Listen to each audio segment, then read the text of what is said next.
तो ऐसी जब तस्वीरें सामने आएगी तो बाकी बच्चों पर क्या असर पड़ेगा, क्योंकि बाकी बच्चे जो पढ़ने के लिए कॉलेज यूनिवर्सिटीज में जाते हैं उन पर भी बुरा असर पड़ता होगा।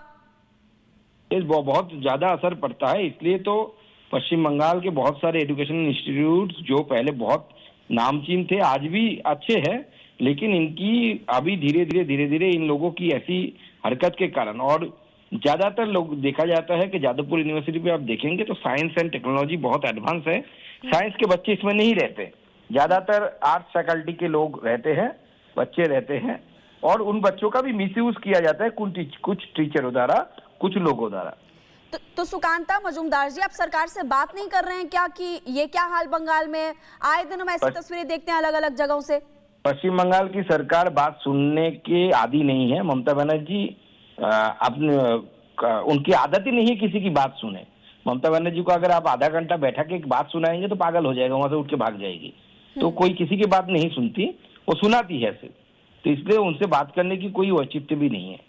तो विपक्ष की क्या भूमिका है, क्योंकि विपक्ष भी जब मुद्दे उठाएगा, बात करेगा तो कुछ हल निकल सकता है, लेकिन आप क्योंकि हम देख रहे हैं बीजेपी में विपक्ष में है, बीजेपी की भी बात नहीं सुनी जा रही है। रिपोर्टर सवाल पूछते हैं तो उनके साथ बदतमीजी होती है, धक्का मुक्की होती है। अब सॉल्यूशन क्या है सुकांता मजूमदार जी, आप क्या बोलेंगे? देखिए, हम लोग रास्ते पे उतर रहे हैं। लोग डेमोक्रेसी में सबसे बड़ी ताकत होती है। लोग जब तय करेंगे, और तय कर रहे हैं लोग, आगे आने वाले समय में लोग तय करेंगे, बीजेपी की सरकार बनेगी। 1 साल के अंदर जादवपुर को ठीक हम कर देंगे। इससे पहले भी बीजेपी ने हालांकि दावा किया था सरकार बनेगी, लेकिन यही लोग हैं जो सपोर्ट कर रहे हैं टीएमसी को।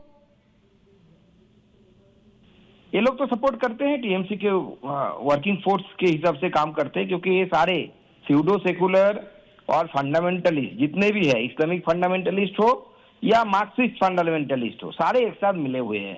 सबका ध्यान एक ही है, भारत को तोड़ना, भारत को इस्लामाइजेशन करना, भारत को तोड़ के छोटे छोटे टुकड़े में करना। भारत तेरे टुकड़े होंगे, ये जो स्लोगन है, इंशाल्लाह इंशाल्लाह, ये जो स्लोगन है, यही इनका मोटो है। उसमें स्यूडो सेकुलर भी लगे हुए हैं, उसमें फंडामेंटलिस्ट जो Islamic fundamentalist as well as ये जो हमारे नक्सलाइट फंडामेंटलिस्ट है, मार्क्सिस्ट फंडामेंटलिस्ट, ये भी लगे हुए हैं। बिल्कुल, और ऐसे यूनिवर्सिटी और यहाँ पर जो पढ़ने वाले छात्र उन पर एक्शन जरूर होना चाहिए सुकांता मजूमदार जी, क्योंकि 2 दिन पहले फिलिस्तीन कश्मीर की आजादी वाले पोस्टर्स भी यहाँ पर चिपकाए गए थे। बहुत बहुत शुक्रिया बातचीत करने के लिए। तस्वीरें आपको दिखा रहे हैं, छात्रों ने कैमरा तोड़ने की कोशिश की, और यहाँ पर जो हमारी महिला रिपोर्टर आपको सामने नजर आ रही है, उनके साथ भी बदतमीजी की। सुकांता मजूमदार केंद्रीय मंत्री हमारे साथ जुड़े हुए थे, जिन्होंने बताया कि बहुत बार बीजेपी बात करने की कोशिश करती है सरकार से, लेकिन ऑलरेडी टीएमसी के जो नेता बदतमीज है, बदतमीजी करने की कोशिश करते हैं और बात को सुनते नहीं। इस वक्त कानून व्यवस्था पूरे पश्चिम बंगाल में बहुत खराब है और वहां पर जो आम जनता है त्रस्त है, परेशान है।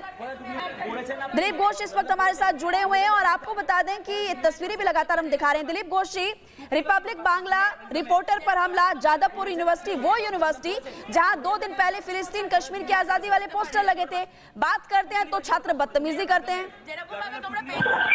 देखिए, जेएनयू में जो ताकत देश विरोधी गतिविधि चलाता था, भारत तेरे टुकड़े होंगे इंशाल्लाह स्लोगन लगा रहा था, टुकड़े टुकड़े गैंग, उसी का ही एडिशन है जेएनयू में, जादवपुर यूनिवर्सिटी में। बार बार यहाँ इस प्रकार देश विरोधी गतिविधि चलती है, देश के खिलाफ स्लोगन चलता है, अलगाववादी ताकतें खुलेआम घूमती है उसके अंदर। इसके पहले जब बाबुल सुप्रियो केंद्रीय मंत्री थे, उनके साथ ऐसा ही बदतमीजी किया गया था, मारपीट। माननीय गवर्नर गए तो उनका गाड़ी रोका गया, अभी राज्य के मंत्री गए तो उनके साथ भी हुआ। तो हर प्रकार की समाज विरोधी, देश विरोधी गतिविधि खुलेआम चलता है। यहाँ की सरकार है जो कि जिसका कमर में ताकत नहीं है, ना कोई कर पाते। आज जेएनयू में जिस प्रकार राष्ट्रवादी ताकतें और सर हाथ फैला कर रखा था, अब धीरे धीरे सब ठंडा हुए हैं। यहाँ भी उसी प्रकार कार्रवाई करना चाहिए। कश्मीर के जैसा वातावरण यहाँ बना हुआ है, और इनको विदेशी शक्ति का ताकत को इसमें कुचलना चाहिए, नहीं तो आगे चल करके बंगाल के लिए और देश के लिए बहुत बड़ा खतरा होने वाला है। आप तो कह रहे हैं कि देश के लिए बड़ा खतरा, इन पर एक्शन होना चाहिए, लेकिन ममता सरकार तो वहां कुछ कर ही नहीं रही है। और अभी भी हमारे साथ सुकांता मजूमदार जी भी जुड़े थे, दिलीप घोष जी